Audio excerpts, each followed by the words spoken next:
প্রচন্ডভাবে সাধারণ কর্মী এবং সাধারণ মানুষ তাদের ওপর অত্যাচার হচ্ছে, তারা মার খাচ্ছেন, তাদের ঘর বাড়ি ভেঙে দেওয়া হয়েছে। পার্টি অফিস শুধু দখল নয়, প্রশাসনিক অফিস যেগুলো সেইগুলো পর্যন্ত দখল করে দেওয়া হচ্ছে। এবং ধরুন 16 জন কোনো অঞ্চলে পঞ্চায়েতে যেটা মেম্বার আছেন, বা 13 জন যেটা আছেন 3 জন বিরোধী, বা 10 জন যেটা আছেন 6 জন বিরোধী, সব জায়গায় বলা হচ্ছে যে আপনাদের কমিটি ভেঙে দেওয়া হলো। এটা তো আইন নয়, এটা তো সংবিধান সম্মতভাবে নিয়ম নয়, কিন্তু এই জাতীয় কাজ করা হচ্ছে। কিন্তু তারপরেও এটা ভালো যে আমাদের তৃণমূল কংগ্রেসের কর্মী বন্ধুরা ভয় পাননি। আমরা 4 থেকে 16 দিন হয়ে গেল আমাদের এখানকার যিনি ব্লক সভাপতি মৃণালদা মিটিং ডেকেছেন এবং এতজন এসেছিলেন, এবং আমরা একটু লেট করেছি, নইলে আরো জন এসেছিল, তাদের আমরা মিট করতে পারিনি। আমরা জানতে এসেছিলাম দলের পক্ষ থেকে এই সবার পরিস্থিতিটা, আমরা খুব মন দিয়ে ওনাদের কথা শুনেছি। আমরা প্রধানত বলতে আসি, শুনতে এসেছি, ফ্যাক্ট ফাইন্ড করা যা কাজ আমরা যা জেনে গেলাম তা আমরা অবশ্যই দিদিকে জানাবো, এবং আমাদের দলের পক্ষ থেকে নিশ্চয়ই এই সমস্ত ইনফরমেশন প্রশাসনকে দেওয়া হবে। এবং কোর্টেও আমাদের দলের পক্ষ থেকে কেস করা হয়েছে, কোর্টও রায় দিয়েছে গতকাল যে যারা ঘর ছাড়া তারা যাতে বাড়ি ফিরতে পারে সে ব্যবস্থা প্রশাসনকেই করতে হবে। অতএব এই ফিডব্যাকগুলো আমরা কোর্টের কাছে এবং স্থানীয় প্রশাসনের কাছে দলের পক্ষ থেকে যাবে, যে তারা যাতে সবাই সসম্মানে বাড়ি ফিরতে পারে, এবং কোর্টের অর্ডার অনুযায়ী তারা তাদের প্রশাসনিক অফিসগুলোতে যেন কাজ করে। আমরা টোটাল সংখ্যা যা যা পেয়েছি টুকেছি, টোটাল সংখ্যা গোনা হয়নি, কিন্তু প্রতিটি অঞ্চলে প্রতিটি ব্লকে বুথে অ্যাটাক হয়েছে এটা আমরা জেনেছি, কিন্তু গোনা হয়নি। আমি শুধু নোট নিয়েছি, তো আমরা সবাই নোট। আজকের বৈঠকে প্রার্থী চন্দন মণ্ডলকে দেখতে পাওয়া গেল না, কি বলবেন?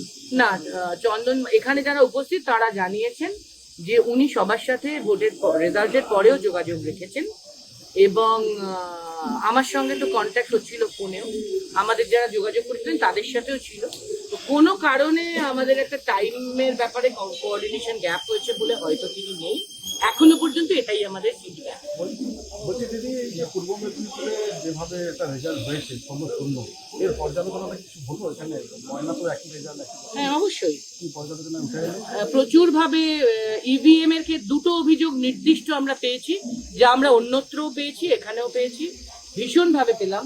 বুথ ওয়াইজ আমরা লিখে নিয়েছি সেটা, যে ইভিএম এটা নিয়ে সুপ্রিম কোর্টে কেস হচ্ছে, ফলে সেখানে আমরা এটা প্রোভাইড করব, যে বুথ ধরে ধরে, কাউন্টিং সেন্টার ধরে ধরে, টেবিল ধরে ধরে কোথায় কোথায় ইভিএম এর যে চার্জ 100 দিয়ে শুরু হয়েছিল ভোটে দিন, সেটা কমে 70, 74, 68 হয়েছিল, আর কাউন্টিং এর সময় সেই চার্জটা কি করে বেড়ে আবার 94, 95, এমনকি কোথাও 98, 99 হয়েছে।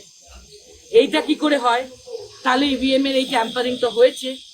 এবং আর একটা খুব গুরুত্বপূর্ণ আমরা তথ্য পেয়েছি যে ভিভিপ্যাট গুনতে দেওয়া হয়নি। আমরা তৃতীয় গুরুত্বপূর্ণ পয়েন্ট পেয়েছি, এখানে সবাই সেই অভিযোগ করেছেন, আমরা নোট নিয়েছি। এবং তৃতীয় আমরা গুরুত্বপূর্ণ অভিযোগ পেয়েছি, শুধু 17C মেলালেই হবে বলা হয়েছে, কিন্তু এই যে কেন চার্জ বেশি, কেন এ ব্যাপারে কমপ্লেনও গ্রহণ করা হয়নি।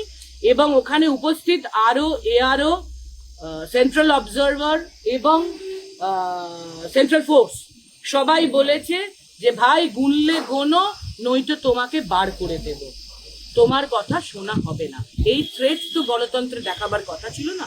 আর 4 নম্বর ইম্পর্টেন্ট, বেশিরভাগ কাউন্টিং এজেন্টকে 2টোর পর বার করে দেওয়া হয়েছে, মেরে তাদের কথা বলতে দেওয়া হয়নি, শোনা হয়নি। তো ফলে তারপরে কাউন্টিং, যেটা 10 রাউন্ড পর্যন্ত, এরকমও তথ্য আমরা পেলাম যে 10 রাউন্ড পর্যন্ত যেখানে 3000 হয়তো ডেফিসিট, সেটা 14 রাউন্ডে গিয়ে 16,000 কি করে হলো, এটাও একটা প্রশ্ন আমরা পেয়েছি। আমরা প্রত্যেকটা প্রশ্ন মন দিয়ে শুনেছি, লিখেছি। আমি হয়তো বলতে গিয়ে কিছু মিসও করতে পারি, তবে কিছু আমি মনে করে ঠিকই বলেছি বলে আমার ধারণা। ফলে এই সব ফিডব্যাক আমরা দলকে দেব, এবং আমাদের দলই পাঠিয়েছে এখানে, এবং নিশ্চয়ই আমরা সুপ্রিম কোর্টে এই বিষয়ে এই ভোট চুরির বিষয়ে আমরা কেস করেছি, সেখানে নজরদারিতে আনবো। আর ল অ্যান্ড অর্ডারের প্রশ্নে হাইকোর্টে কেস হয়েছে, দিদি নিজে সেখানে প্লি করেছেন, আমরা সেখানে এটা বাকি যে ফিডব্যাক পেলাম সেটা নজরদারি।